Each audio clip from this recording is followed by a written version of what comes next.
Hello दोस्तों। आज हम इस वीडियो में बात करेंगे वीकली करंट अफेयर्स के बारे में। किस महीने की? मार्च महीने की। और कितने प्रश्न? 200 प्रश्न। तो दोस्तों, एक सप्ताह के 7 दिनों के 200 प्रश्न करंट अफेयर्स के, और वो भी स्टैटिक जीके। तो वीडियो बहुत ही मज़ेदार होने वाला है। तो आज की वीडियो की शुरुआत करते हैं। तो आज का पहला प्रश्न है,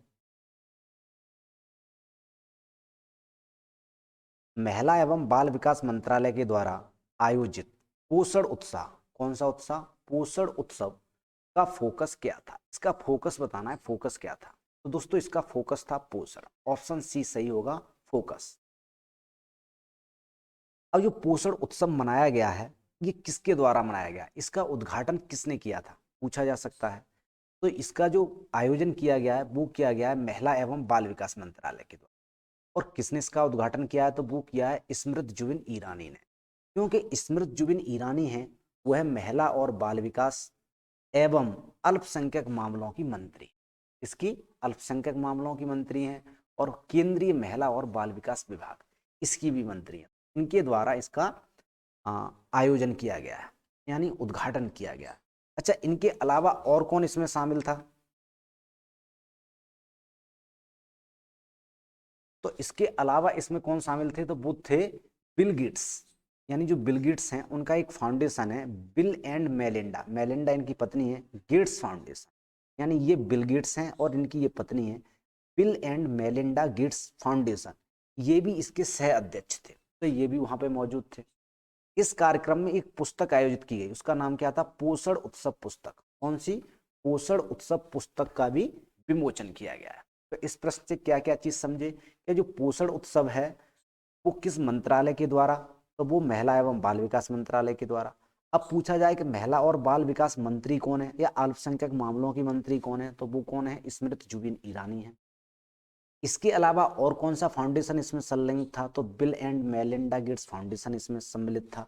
और इसमें एक पुस्तक आयोजित की गई है, उस पुस्तक का क्या नाम था? पोषण उत्सव पुस्तक। इसका विमोचन किया गया। और दोस्तों, पोषण उत्सव है, उसका फोकस क्या है? तो उसका फोकस क्या है? पोषण।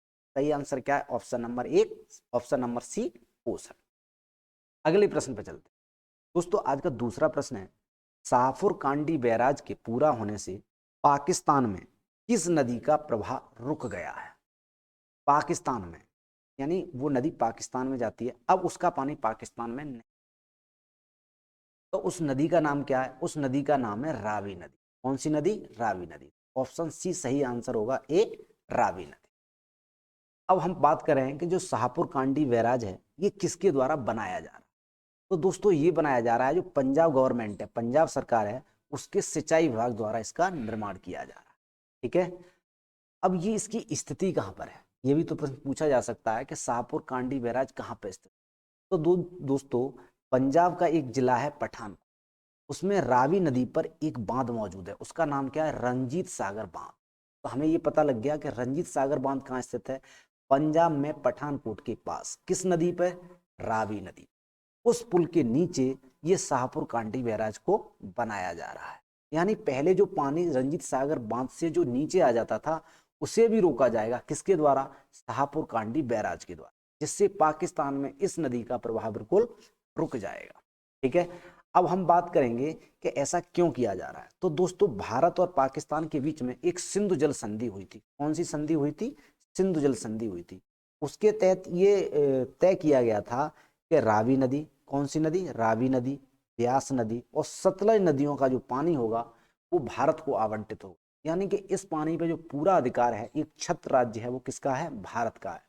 भारत चाहे तो रावी, ब्यास और सतलज नदियों के पानी की एक बूंद पाकिस्तान में न जाए। तो उसी योजना के तहत रावी नदी पर यह शाहपुर कांडी बैराज बनाया जा रहा है। अब दोस्तों, यहाँ पे एक शब्द आया, सिंधु जल संधि।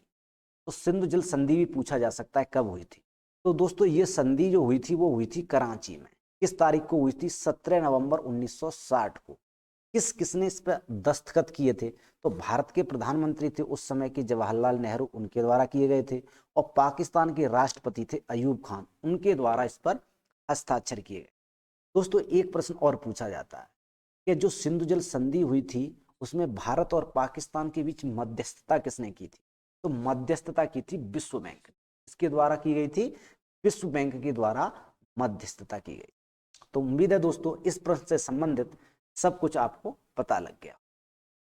आज का तीसरा प्रश्न है, राष्ट्रीय नमूना सर्वेक्षण कार्यालय जिसे क्या बोला जाता है, NSSO, और राष्ट्रीय रिमोट सेंसिंग सेंटर NRSC के द्वारा शहरी फ्रेम सर्वेक्षण यानी UFS के डिजिटलीकरण के लिए एक प्लेटफॉर्म का उपयोग किया जा रहा है। उस प्लेटफॉर्म का नाम बता रहा है कि जो राष्ट्रीय नमूना सर्वेक्षण कार्यालय है उसके द्वारा और रिमोट सेंसिंग के द्वारा इसको UFS को डिजिटलीकरण किया जा रहा है, यानी किस प्लेटफॉर्म का उपयोग करते हुए। तो इसका जो सही आंसर है वो है ऑप्शन नंबर 1, वन मंच।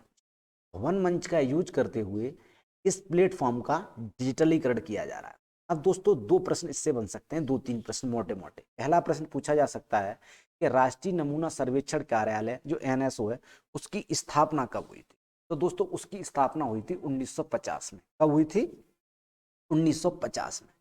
दूसरा प्रश्न, इसका काम क्या होता है, NSSO का काम क्या होता है। तो दोस्तों ये क्या करता है, पूरे भारत से बड़े पैमाने पर नमूनों का सर्वेक्षण करता है और इन नमूने का सर्वेक्षण करने के लिए ही इसकी स्थापना की गई। एक प्रश्न आपसे ये पूछा जा सकता है कि जो राष्ट्रीय रिमोट सेंसिंग सेंटर है ये कहां पर स्थित है। तो दोस्तों ये स्थित है हैदराबाद में। कहां पर स्थित है? हैदराबाद में। इसका मुख्यालय हैदराबाद। आज का अगला प्रश्न है, भारत की पहली हाइड्रोजन फ्यूल सेल फेरी का विकास और निर्माण किस इकाई ने किया है। जो हाइड्रोजन फ्यूल सेल फेरी का निर्माण और विकास किया जा रहा है वो किस इकाई के द्वारा किया जा रहा है। तो सही आंसर है ऑप्शन बी, कोचीन शिपयार्ड के द्वारा। ये उस इकाई का नाम क्या है? कोचीन शिपयार्ड। तो ऑप्शन बी सही होगा। अब दोस्तों आपसे ये भी पूछा जा सकता है कि जो ये इकाई बन रही है इसका उद्घाटन किसने किया। तो दोस्तों उद्घाटन किया है हमारे देश के प्रधानमंत्री नरेंद्र मोदी के द्वारा इसका उद्घाटन किया। अब हाइड्रोजन फ्यूल सेल है क्या, इसका महत्व क्यों है। तो दोस्तों इसका महत्व है इससे जीरो एमिशन होगा, मतलब जो उत्सर्जन के नाम पे जैसे कोयले को जलते हैं तो अवशेष प्राप्त होते हैं, इसमें जीरो उत्सर्जन होगा, शून्य उत्सर्जन होगा और जीरो ही नॉइस होगा, यानी कि जो साउंड होगा वो भी कैसा होगा, जीरो होगा। दोस्तों इसी कारण से जो हाइड्रोजन है इसे भविष्य का ईंधन कहा जाता है। क्या कहा जाता है? इसे भविष्य का ईंधन कहा जाता है और इससे आगे जो आने वाले ग्लोबल वार्मिंग के प्रभाव होंगे उनको कम किया जा सकता है हाइड्रोजन फ्यूल सेल से। आज का अगला प्रश्न है, किस राज्य सरकार ने पूर्णतः वित्त पोषित सार्वभौमिक जीवन बीमा योजना, यानी कि जो ये सार्वभौमिक जीवन बीमा योजना है इसका जो पूर्णतः वित्त पोषण है वो उस सरकार के द्वारा ही किया जा रहा है। तो ऐसा कौन सा राज्य है जिसके द्वारा ये योजना शुरू की गई। तो ये योजना शुरू की गई है दोस्तों नागालैंड के। इसके द्वारा? नागालैंड राज्य उसके द्वारा। ये पूर्वोत्तर का राज्य है। दोस्तों आप हमें कमेंट बॉक्स में 7 सिस्टर्स के नाम लिख सकते हैं, यानी किन राज्यों को 7 सिस्टर के नाम से जाना जाता है। अब नागालैंड के मुख्यमंत्री कौन है। तो नागालैंड के जो मुख्यमंत्री आपसे पूछे जाते हैं वो है नेफ्यू रियो। नागालैंड के मुख्यमंत्री कौन है? नेफ्यू रियो। अगला प्रश्न है, 1 मार्च 2024 से 4 दिनों तक चलने वाला तवी महोत्सव, कौन सा महोत्सव? तवी महोत्सव कहाँ आयोजित होने वाला है। तो दोस्तों जो तवी महोत्सव है वो आयोजित होने वाला है जम्मू कश्मीर में। यहाँ पर आयोजित होने वाला है जम्मू कश्मीर। सही आंसर क्या है? Option C, Jammu Kashmir.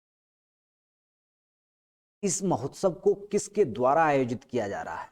तो ये आयोजित किया जा रहा है जम्मू और कश्मीर के ग्रामीण आजीविका मिशन के द्वारा। किसके द्वारा? जम्मू और कश्मीर के ग्रामीण आजीविका मिशन के द्वारा तवी महोत्सव का आयोजन 1 मार्च 2024 से अगले 4 दिनों तक आयोजित होने वाला है। अगला प्रश्न है, अगालेगा द्वीप किस देश में स्थित है। कौन सा? अगालेगा द्वीप। दोस्तों जो अगालेगा द्वीप है वो किस देश में स्थित है हमें ये बताना है। तो दोस्तों ये स्थित है मॉरिशस में। सही आंसर क्या है? Option number D.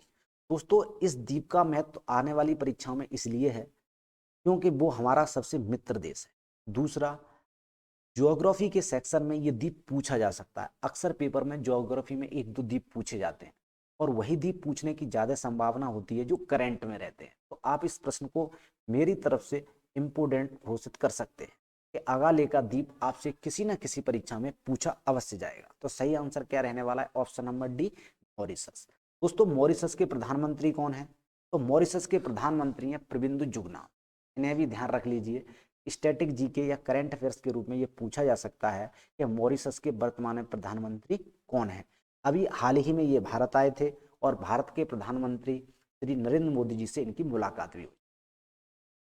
अगला प्रश्न है, रिपोर्ट के अनुसार कौन सा भारतीय राज्य तेंदुओं की सबसे बड़ी आबादी का घर है?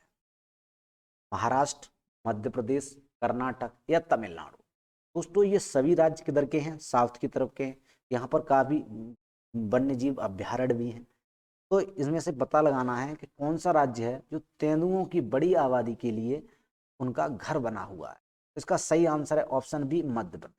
दोस्तों मध्य प्रदेश तेंदुओं की बहुत बड़ी आबादी का घर है। अब मध्य प्रदेश में और कौन कौन से अभ्यारण्य हैं जो तेंदुओं की आबादी के लिए या उनके आवास के लिए महत्वपूर्ण है? तो पहला है नागार्जुन श्रीशैलम। जो नागार्जुन श्रीशैलम बाघ अभ्यारण्य है इसमें भी तेंदुए काफी ज्यादा मात्रा में। दूसरा है पन्ना। पन्ना में भी कई मात्रा में बाघ और अभ्यारण्य हैं और वहां पे तेंदुओं की संख्या काफी अच्छी है। और तीसरा है सतपुड़ा। तीसरा कौन सा है? सतपुड़ा। ये तीनों ही बाघ अभ्यारण्य तेंदुओं के लिए महत्वपूर्ण आवास के रूप में काम कर रहे हैं। अगला प्रश्न है, राष्ट्रीय सुरक्षा गार्ड जिसे एनएसजी बोलते हैं, यानी तो आपने अक्सर सुना होगा एनएसजी कमांडो, जो उद्योगपतियों को या नेताओं को या महत्वपूर्ण व्यक्तियों को सुरक्षा प्रदान करते हैं, उन्हें बोला जाता है एनएसजी। इसके नए निदेशक के रूप में किसे नियुक्त किया? तो दोस्तों इसके जो नए निदेशक बने हैं वो बने हैं दलजीत सिंह चौधरी। ऑप्शन डी सही होगा, दलजीत सिंह चौधरी। अगला प्रश्न है, इंडिया पोस्ट पेमेंट बैंक आईपीबीबी और हिंदुस्तान जिंक के बीच साझेदारी का उद्देश्य, यानी इन दोनों के बीच में साझेदारी की गई है, इसके बीच में आईपीबीबी और हिंदुस्तान जिंक के बीच में, उसका उद्देश्य किस राज्य के साथ वित्तीय समावेश को बढ़ावा देना है? इन दोनों के बीच में जो साझेदारी हुई है उसका उद्देश्य बताना है, उसका उद्देश्य किस राज्य के साथ वित्तीय समावेशन को बढ़ावा देना है। तो उस राज्य का नाम है राजस्थान। ऑप्शन बी सही आंसर होगा, राजस्थान। यानी राजस्थान के साथ वित्तीय समावेशन को आगे बढ़ाने के लिए इंडिया पोस्ट पेमेंट बैंक और हिंदुस्तान जिंक के बीच साझेदारी हुई है। दोस्तों आज हम कमेंट बॉक्स में बता सकते हैं कि आईपीबीबी है, इसकी स्थापना कब की गई थी? इंडिया पोस्ट पेमेंट बैंक की फुल फॉर्म भी पूछी जाती है। तो आईपीबीबी की फुल फॉर्म क्या है? Indian post payment bank. अगला प्रश्न है, किस देश की संसद ने मानव यौन अधिकार और पारिवारिक मूल्य विधेयक, एक विवादास्पद एलजीबीटीक्यू विधेयक कानून पारित कर दिया है? यानी मानव यौन अधिकार और पारिवारिक मूल्य विधेयक है, तो इस पर एक विवादास्पद एलजीबीटीक्यू विरोधी कानून है, उसको पारित कर दिया। कौन से देश ने ऐसा किया है, यानी किस देश की संसद ने किया है? तो वह किया है घाना की संसद। किसने? घाना की संसद। तो ऑप्शन बी एकदम सही आंसर होगा, घाना। दोस्तों आप एक घाना की संसद का नाम बता सकते हैं कि घाना की संसद को क्या बोला जा सकता है? ये जब आप पता करेंगे, इंटरनेट से पता करिए, कहीं से पता करिए, तो इससे आपकी करंट अफेयर्स भी मजबूत होगी और वो आप कभी नहीं भूलेंगे। तो दोस्तों इस प्रश्न का जो उत्तर है, जो मैं पूछ रहा हूं आपसे, वो है कि घाना की संसद को क्या कहते हैं? आप खोज करके बताइए हमारे कमेंट बॉक्स में कि घाना की संसद को क्या कहते हैं। अगला प्रश्न देखते हैं। अगला प्रश्न है, फरवरी 2024 में डीआरडीओ के द्वारा किस वायु रक्षा प्रणाली का सफलतापूर्वक परीक्षण किया गया है? उस प्रणाली का नाम बताना है जो फरवरी में डीआरडीओ के द्वारा सफलतापूर्वक परीक्षण किया गया है। तो उसका नाम है ऑप्शन नंबर सी, वासुरथ।